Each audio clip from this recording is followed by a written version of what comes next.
Class 12th chapter 3 electric potential विद्युत विभव, उसके अगले पार्ट का वीडियो है। वैद्युत स्थितिज ऊर्जा, हमने अभी तक क्या पढ़ लिया था? अक्षीय निरक्षीय स्थिति में विभव due to an electric dipole, और विभव की डेफिनेशन पढ़ ली थी। अब जो अगला टॉपिक है ये है वैद्युत स्थितिज ऊर्जा।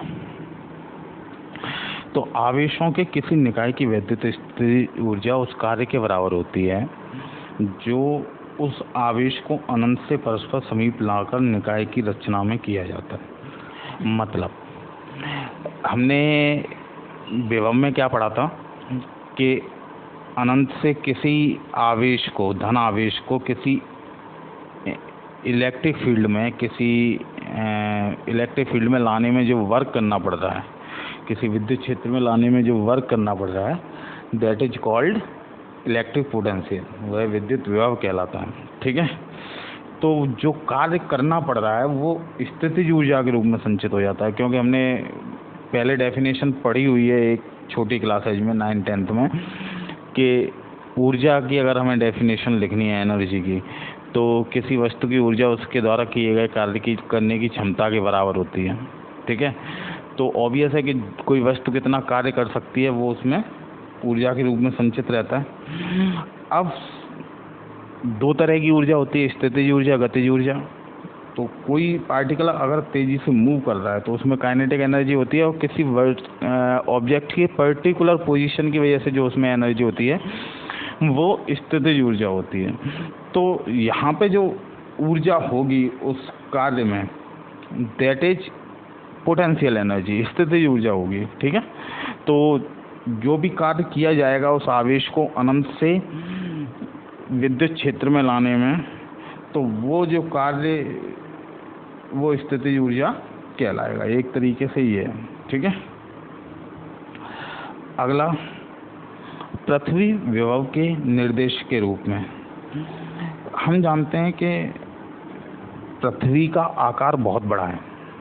ठीक है, तो इससे जितना भी चार्ज लो, जितना भी चार्ज इसे दो, इस पे कोई फर्क नहीं पड़ता।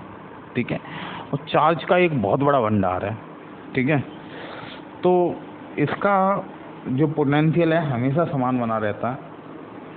ठीक है, और इससे किसी भी उसको कनेक्ट कर दो, किसी भी आवेश को, किसी भी चालक को कनेक्ट कर दो, तो उसका विभव पोटेंशियल 0 हो जाता है। ठीक है, कैसे? अगर हम प्लस चार्ज को कनेक्ट करते हैं तो प्लस चार्ज से जो पोटेंशियल आता है वो अर्थ में जाएगा। ठीक है, और तब तक जाता रहेगा जब तक ये पोटेंशियल आपका 0 नहीं हो जाएगा। ठीक है, ऐसे ही माइनस चार्ज पे पृथ्वी से पोटेंशियल आता रहेगा और तब तक आता रहेगा जब तक ये 0 ना हो जाए। ठीक है, तो इस तरीके से ये पोटेंशियल काम करता है। मतलब पृथ्वी बहुत बड़ा वो माना जाता है इलेक्ट्रिक पोटेंशियल का सोर्स, मतलब चार्ज का सोर्स। ठीक है, अब अगर हमें वैद्युत द्विध्रुव को घुमाना है किसी बाह्य वैद्युत क्षेत्र में, तो उसमें जितना कार्य करना पड़ेगा that is called W=PE1 - cos theta. ठीक है, ये नोट 2 करके लिख लेना, ये इसके साथ नहीं है। ठीक है, ये नोट 2 करके लिख लेना।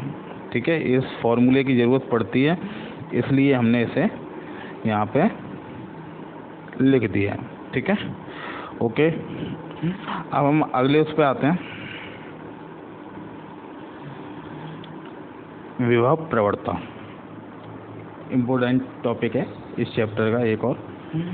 तो जितनी विभव प्रवणता, जितना विभव में परिवर्तन होता है और जितना दूरी में परिवर्तन होता है, उसके अनुपात को हम कहते हैं विभव प्रवणता।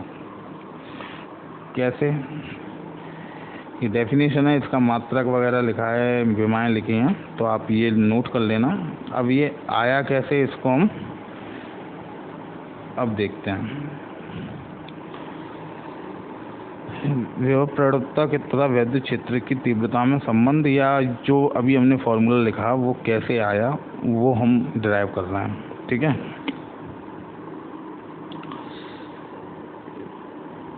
यहाँ पे मैं एक डायग्राम बनाना था। ये चार्ज है,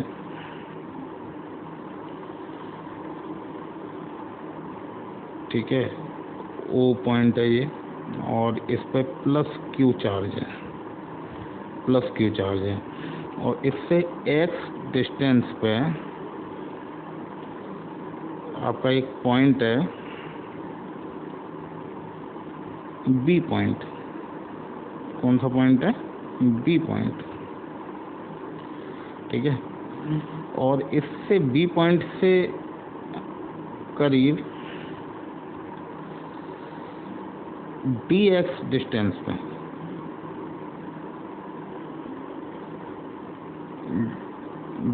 डी एक्स डिस्टेंस पे एक पॉइंट है सी। ठीक है, और इससे ओ पॉइंट से आर डिस्टेंस पे एक पॉइंट है ए, आर डिस्टेंस पे एक पॉइंट है ए। ठीक है, तो मुझे लग रहा है आपको डायग्राम समझ में आ गया होगा।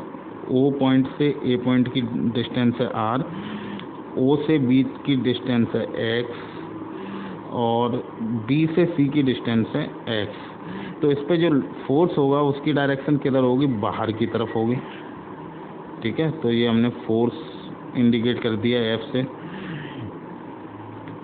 इतना डायग्राम आपको कॉपी में बनाना है। ठीक है, अब यहाँ पे क्या है, हमें पता है कि जो कार्य होता है वो कार्य इक्वल टू क्या होता है? कार्य इक्वल टू बल इंटू विस्थापन। अब बल किधर लग रहा है? इधर की तरफ, और विस्थापित किधर हो रही है वस्तु? इधर की तरफ, बी से सी की तरफ, उल्टी डायरेक्शन में। ठीक है, तो हम जो dx लेंगे ये माइनस का लेंगे, इसलिए क्योंकि ये अपोजिट डायरेक्शन में विस्थापित हो रही है। ठीक है, अब हमें एक फॉर्मूला पता है, E equal to F upon Q naught. ठीक है, यहाँ से F इक्वल टू क्या हो जाएगा? E into Q not. अब F की जगह पे हमने क्या रख देना है इस वाली इक्वेशन में? E अब into Q not into D x, और माइनस ये डी एक्स जो के साथ जो माइनस था ये हमने आगे ले लिया। ठीक है, अब इसके बाद D W upon Q not को हम इधर ले आए इक्वल टू के, तो यहाँ मल्टीप्लाई में, तो इक्वल टू के इधर आते ही ये क्या हो जाएगा? एक तरीके से डिवाइड में चले जाएगा, डब्ल्यू के नीचे चला जाएगा। ठीक है, तो D W upon Q naught equal to क्या हो जाएगा? Minus E D X. ये हमारी एक इक्वेशन आ गई, फर्स्ट इक्वेशन। ठीक है, अब विभवांतर की परिभाषा से हम जानते हैं पोटेंशियल हमें ए और बी के बीच में ज्ञात करना है, तो हम बी से ऑब्जेक्ट को कहाँ ला रहे हैं? ए पे। बी से कहाँ ला रहे हैं? ए पे। ठीक है, तो बी से ए पर लाने में जो पोटेंशियल डिफरेंस होगा वो क्या हो जाएगा? V A minus V B equal to D W upon Q naught. D W upon Q naught. ठीक है, अब पोटेंशियल है क्या? हमने पोटेंशियल जो माना है वो ए पॉइंट पे माना है वी पोटेंशियल, और बी पॉइंट पे माना है वी माइनस डेल्टा वी, क्योंकि जितना दूर जाएगा उससे पोटेंशियल कम होगा, तो वी माइनस डेल्टा वी माना है। तो हमने वी ए की जगह पे तो वी रख दिया, माइनस बी वी की जगह पे वी माइनस डी वी। ठीक है, और इधर D W upon Q not.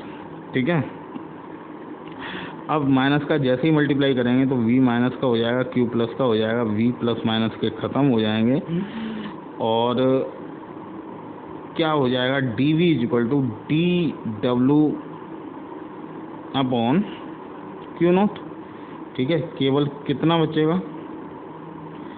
इतना बचेगा, और इसको हमने क्या मान लिया, सेकंड इक्वेशन।